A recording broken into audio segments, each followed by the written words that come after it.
அன்பு நண்பர்களே, தகவல் களஞ்சியத்தின் சார்பாக உங்களை மீண்டும் சந்திப்பதில் மிக்க மகிழ்ச்சி அடைகிறோம். இன்று நாம் காண இருக்கும் விஷயம் சித்தர்கள் வாக்கு. சித்தர்கள் நமக்கு பல அருமையான தகவல்களை சொல்லியிருக்கிறார்கள். அது பற்றி இன்றைய தெரிந்து கொள்ளலாம். நோயற்ற வாழ்வுக்கான சில குறிப்புகளை தந்துள்ளார்கள். அதில் ஒரு 30 குறிப்புகளை இன்று தெரிந்து கொள்ளலாம். அதில் முதலில் தண்ணீர் நிறைய குடியுங்கள், அது மிகவும் நல்லது.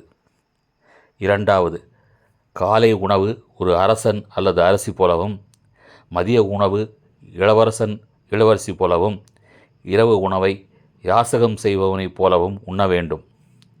மூன்றாவதாக, இயற்கை உணவை பழங்களை அதிகமாக எடுத்துக்கொண்டு பதப்படுத்தப்பட்ட உணவை தவிர்த்து விட வேண்டும். நான்காவது, உடற்பயிற்சி மற்றும் பிரார்த்தனைக்கு நேரம் ஒதுக்க வேண்டும். ஐந்தாவது, தினமும் முடிந்த அளவு விளையாடுங்கள், அது உங்கள் உடல் ஆரோக்கியத்தை மேம்படுத்தும். ஆறாவது விஷயம், நிறைய புத்தகங்கள் படியுங்கள். ஏழாவது விஷயம், ஒரு நாளைக்கு 10 நிமிடம் தனிமையில் அமைதியாக உட்காருங்கள். எட்டாவது விஷயம், குறைந்தது 7 மணி நேரம் தூங்குங்கள். 9வது விஷயம், குறைந்தது 10 நிமிடம் முதல் 30 நிமிடம் வரை நடைப்பயிற்சி மேற்கொள்ளுங்கள். 10வது விஷயம், உங்களை ஒருபொழுதும் மற்றவருடன் ஒப்பிடாதீர்கள். அவர்கள் பயணிக்கும் பாதையும் மேற்கொண்டிருக்கும் பாதையும் வேறு, உங்கள் பாதை வேறு. 11வது, எதிர்மறையான எண்ணங்களை எப்போதும் மனதில் நினைக்காதீர்கள், அது உங்களுக்கு பலவீனத்தை ஏற்படுத்தும். 12வது விஷயம், உங்களால் முடிந்த அளவு வேலை செய்யுங்கள், அளவுக்கு மீறி எந்த வேலையிலும் ஈடுபட வேண்டாம். 13வது, மற்றவர்களை பற்றி புறம் பேசுவதில் உங்கள் சக்தியை வீணாக்காதீர்கள், அது உங்களுக்கு எதிர்மறையான விளைவுகளை ஏற்படுத்தும்.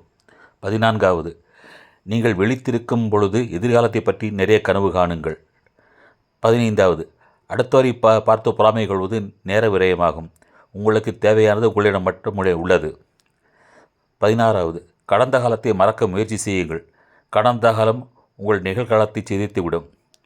17வது, வாழும் இந்த குறுகிய காலத்தில் யாரையும் வெறுக்காதீர்கள். 18வது விஷயம், எப்பொழுதும் மகிழ்ச்சியாக இருக்க கற்றுக்கொள்ளுங்கள். 19வது விஷயம், வாழ்க்கை ஒரு பள்ளிக்கூடம், நீங்கள் கற்றுக்கொள்ள வந்திருக்கிறீர்கள், சிக்கல்களும் பிரச்சனைகளும் இங்கு நிறைய உள்ளன, இதுவே உங்களுக்கு பாடங்கள் ஆகும். 20வது விஷயம், முடியாது என்று சொல்லக்கூடிய இடங்களில் தயவு செய்து முடியாது என்று சொல்லுங்கள், இது பல பிரச்சனைகளை ஆரம்பத்திலேயே தீர்த்துவிடும். 21வது, வெளிநாட்டிலோ வெளியூரிலோ இருந்தால் குடும்பத்தில் இருப்பவர்களுக்கும் நண்பர்களுக்கும் வேண்டியவர்களுக்கும் அடிக்கடி கடிதம் மூலமாக தொலைபேசியில் தொடர்பு கொண்டிருங்கள், அது எப்போதும் உங்களுக்கு உபயோகமாக இருக்கும். 22, மன்னிக்க பழகுங்கள். 70 வயதுக்கு மேற்பட்டவர்களையும் 6 வயதிற்கு கீழிருப்பவர்களையும் கவனிக்க நேரம் ஒதுக்குங்கள். 24வது விஷயம், அடுத்தவர்கள் என்ன நினைப்பார்களோ என்பதை பற்றி ஒருபோதும் கவலை கொள்ளாதீர்கள். 25, உங்கள் நண்பர்களை மதிக்க பழகுங்கள். 26, உங்கள் மனதிற்கு எது சரியென்று படுகிறதோ அதை உடனே செய்யுங்கள். 27, ஒவ்வொரு நாளும் இறைவனுக்கு நன்றி சொல்லுங்கள். 28, உங்கள் ஆழ் மனதில் இருப்பது சந்தோஷம்தான், அதை தேடி அனுபவித்து கொண்டே இருங்கள். 29, உங்களுக்கு எது சந்தோஷத்தை கொடுக்காதோ, எது அழகை கொடுக்காதோ, எது நிம்மதியை கொடுக்காதோ அதை முற்றிலும் நீக்கிவிடுங்கள்.